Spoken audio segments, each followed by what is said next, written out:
بسم اللہ الرحمن الرحیم۔ بسا اوقات شک کا زہر سانپ کے زہر سے بھی زیادہ خطرناک ثابت ہوتا ہے۔ اس سے ہنستے بستے گرانوں میں دراڑیں پڑ جاتی ہیں۔ شک ایک قسم کی بیماری ہے جو کسی بھی شخص کو اگر لاحق ہو جائے تو اپنی زندگی تو پریشان کن بناتا ہی ہے، لیکن ساتھ دوسروں کی زندگیوں کو بھی کرب و اذیت، صدمے اور پریشانیوں میں ڈبونے کی کوشش کرتا ہے۔ دنیا میں شک کی بنیاد پر ہی پہلا قتل ہوا تھا۔ قابیل کو اپنے بھائی حابیل پر شک ہو گیا تھا، اس نے اپنے بھائی کو قتل کر دیا۔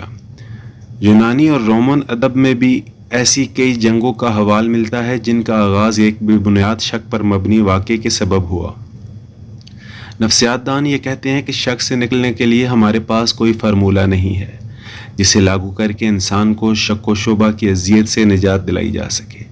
البتہ اللہ جس کی صفات میں علیم و بصیر ہونا بھی شامل ہے، اس بات کا حکم دیتا ہے کہ تم لوگوں کی ٹوہ میں نہ رہا کرو، تم زیادہ تجسس میں نہ پڑا کرو۔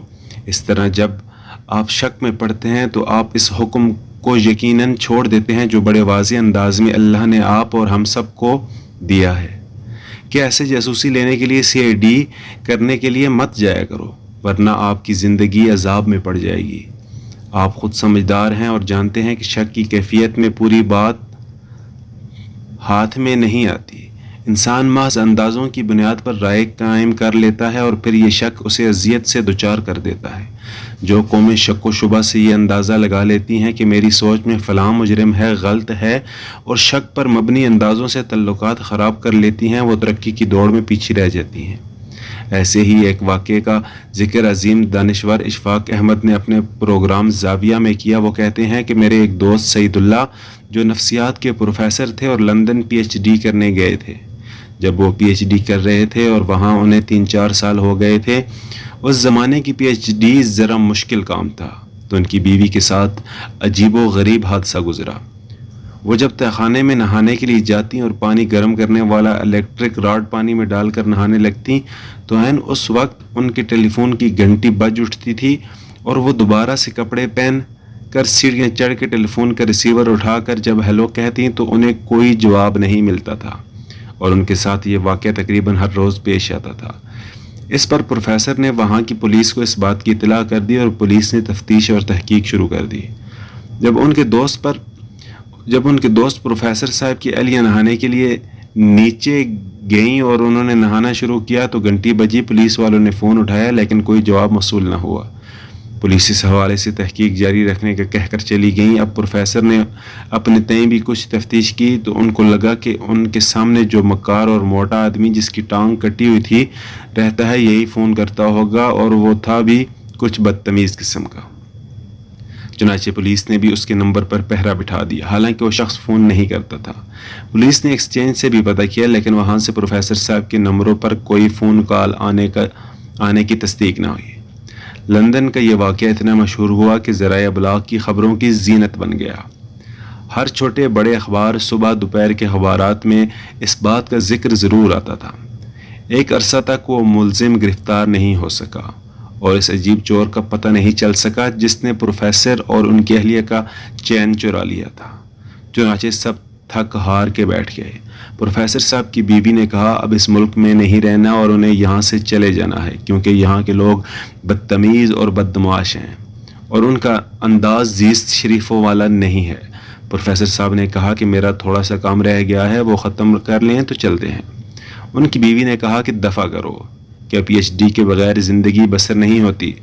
جب پروفیسر صاحب پر اہلیہ کا دباؤ بہت زیادہ بڑھا تو انہیں PhD بالکل غرق ہوتی نظر آئی۔ تب انہوں نے اللہ تعالیٰ سے خلوص دل سے اس سلسلے میں مدد مانگی اور رہنمائی چاہی۔ اسی رات جب وہ اس بارے میں غور کر رہے تھے اور انہوں نے فیصلہ کیا کہ میں اس کی دوبارہ پوری تحقیق کرتا ہوں۔ پروفیسر صاحب بتاتے ہیں کہ وہ کسی زمانے میں ریڈیو ٹرانسسٹر بنایا کرتے تھے اور ان ٹرانسسٹرز کو کرسٹل سیٹ کہا جاتا تھا، جس میں ایک لمبے سے اپریل کو نیچے گملے وغیرہ میں ارتھ دے کر گھمایا جاتا تھا اور کبھی نہ کبھی کوئی نہ کوئی اسٹیشن پکڑا ہی جاتا تھا۔